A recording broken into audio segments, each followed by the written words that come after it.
này là issue này là nung lung ning gai bang waita lung gai dari thu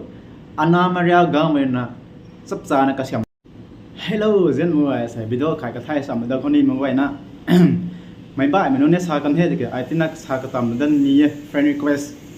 tha mai lam dan ni okay let's go, let's break it down ni step by step sa ka na. Number 1 nang the friend request tha wa ma kho nang the bisuna accept so ji bun to ni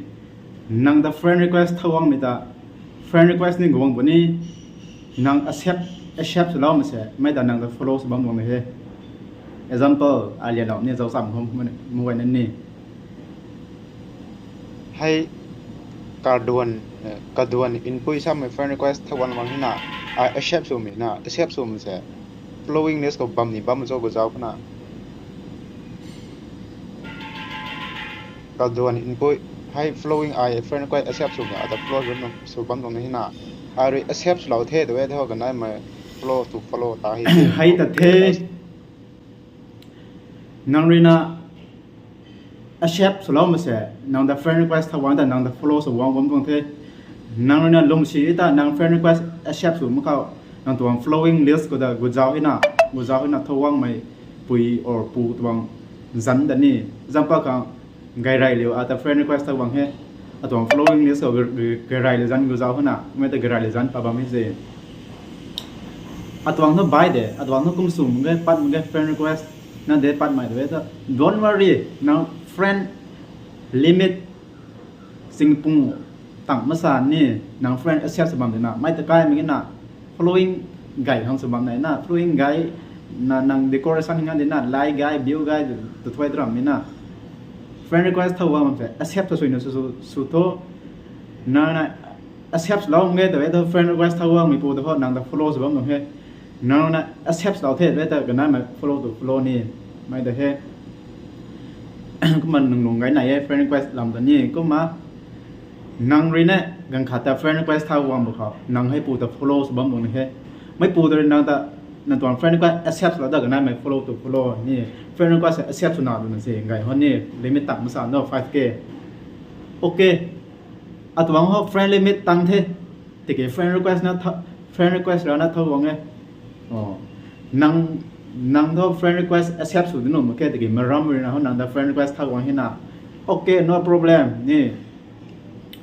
nang re accept la bam se tho na tuan following list ka he pu zan da nai bam mi ni na video ka jaw sam da ko example ni friend limit tang he nang the friend request thawang ta nang the flow so ma phone bo no friend request ta ko add friend request ta la un the flow ta la min se friend request now okay hai ta the mai lang the friend request tong lam ni mai tong thiao bai bam nu we de ke hai da ho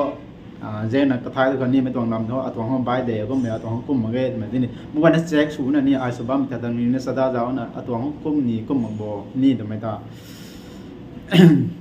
kum ma ning ni tong account problem nai na issue nai na nung lung ning gai bam wai ta lung gai da ri thu ana maria government na sắp ra na ka siam nop ni the nung ni tong problem issue nai ma da solve dau ni the ana maria government ta solve lo sa ni da de bi surai ta bo de da ho first ka tuang page da gonna follow so tho follow so na subscribe ta di hon ji subscribe ra ta storefront da subscribe ta hina ka nai ma ka kho nang su ni mai akhat da su hna ko mai tho soi ma na compulsory nang da dung dung ang ni na tuang issue na mo nang le than ma gai pe out sitting bang ni do da bui da bang ni do soi ma ka mai ren ra bam se ka gan gu lo de ka siam no ni se nang le subscribe la storefront da subscribe la subscription da subscribe la da soi ma ka mai slom ni se mai da liu subscribe lo su mi da tong ni siam mo da da mai da the ma ba ba mai topic nang new thai mai daw nai mai da ko mo comment da san ko sala da ro mai da ai pa na mo na ti gen ta ni sam da ane messenger sin nam game messenger da zo na da stuff da je bitou ko su wang ni ko ma messenger gan ni na kai de mo na next video da sam na ko goodbye